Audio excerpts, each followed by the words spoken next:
What's up? It is Yesi Ortiz from Power 106, Nuvo TV's The Collective, powered by Vivo, that you can catch Thursdays at 8 p.m. on Eastern Standard Time. And you're checking out Lossip.com. Who is Yesi Ortiz? I'm just a radio personality from Orange County who rocks the mic every day from 10 to 3 on Power 106 and loves to do what I do. It's a lot of hard work, dude. I honestly, I never even imagined my life being where it's at now. It took me a lot of chances to take risks, and it took me a lot of chances to, believe in myself. I adopted my nieces and nephews 10 years ago, and when I lived in San Diego, actually. That's one of the reasons why I left Tijuana, was to move to San Diego so I can take care of my family, my nieces and nephews who needed me. They were put in the foster care system, so I fought for 2 years to get them out of custody, and I'm very, very, very glad that I did it. My immediate family, they really love and support me. I couldn't be able to do what I'm doing without the support of my kids. I just can't. They don't understand it sometimes, and it's my job to help them understand why I do certain things or where I go certain things, but I do my best that I do whatever I can to keep them a priority in my life, and they're always a priority in my life. So if it doesn't make sense to go to this dinner, I'm gonna pass on the dinner and go home. And I've just grown so much. I've been able to be more patient, and I've been able to calm my nerves more and not react off of emotions, because as women, we can react off of emotions. And I think just in general, being Latina, we're just so freaking crazy already that we react off of emotions. And I've learned to calm myself down, be patient, and be a good listener. I've been, I had a show called Single with Seven on the Style Network that aired, and we were gonna rerun it on Mundos. But something happens with the network that they got new owners, this, that, and the third.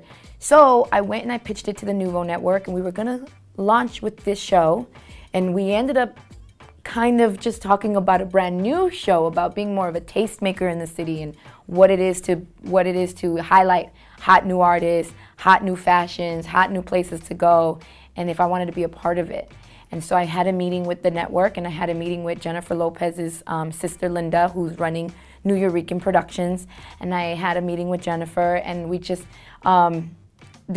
Jennifer and Benny Medina created the show, and they wanted something that to be, hot and sexy, and not from people who are experts, people who were hired to be experts. No, these are actual real people, real tastemakers, people who are actually living and breathing it every single day, which is what I love about The Collective.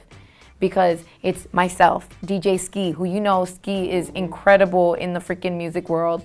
It's Carly Henriquez, it's Roxy, it's one of my dearest best friends, Cecilia the Mamacita, who's over at Latino 96.3. She and I do our segments together, and we do them separately as well. But I've been honored and blessed enough to work with DJ Eman. So when he asked me to be his assistant music director, I was like, I grew up listening to Power 106. Now you're telling me I'm an influencer? Now you're telling me that the radio station that I grew up on is taking notice to what I'm saying and the influence that I have on music? This is crazy, it's legendary. So I program the radio station. I help balance between Eman and I. We come up together with what songs we're gonna focus on. We come together and we decide what records we're gonna focus on. We meet with record companies. I'm constantly checking out exactly what the Nuvo television is having me do is what I'm doing in my daily life. I'm looking for new artists. I'm going to new showcases. I'm at the studios with different artists listening to their new albums, or different producers and listening to their new sounds.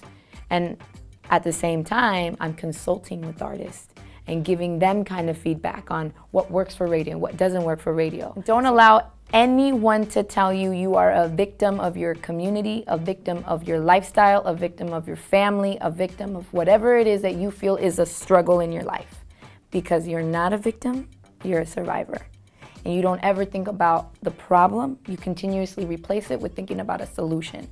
That's what I would say. And take risks. Take a risk, take a challenge. If you feel it from your heart and this is what you want to do with your life, whatever it is, do it. Because more than likely, you will find a way to get where you want to go. That's just the bottom line.